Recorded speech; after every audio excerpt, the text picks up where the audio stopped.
మధ్య మధ్యలో ఇట్లా ప్రయాణం చేయడం వల్ల చేశారమ్మా, ఇంత పెద్ద సేవ చేసుకుంటే మధ్యం రాదము. బైబిల్ చదివిన వాళ్ళు మంచి బైబిల్ వాక్యం చదివితే దేవునికి భయపడి నా మొగుడు 15 ఏళ్ళు ఇప్పుడు తాగుడు బంద్ చేసి దేవుని తెలుసుకుంటే దేవునికి భయపడి తాగుడు. ఎవరైనా తాగుడు బంద్ చేపిస్తారా చూద్దాం.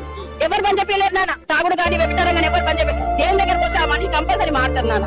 దేవుడు అంత గొప్ప దేవుడు. ఎవరి వాళ్ళు తెలుసుకొని వచ్చిన వాళ్ళే కానీ ఎవరు మత మార్పిడి చేయడు. అంతే. నేను కూడా సొంతంగా వచ్చిందాన్ని నాన్న. నేను కూడా హిందూస్.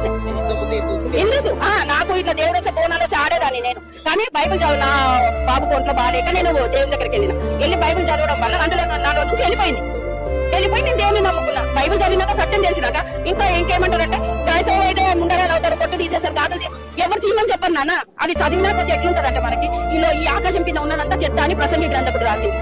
గ్రంథకర్త రాసింది. చెప్తామా ఇదంతా చనిపోయింది. ఏమైనా తీసుకుపోయినా మంచిగా తీసుకుపోయింది కదా.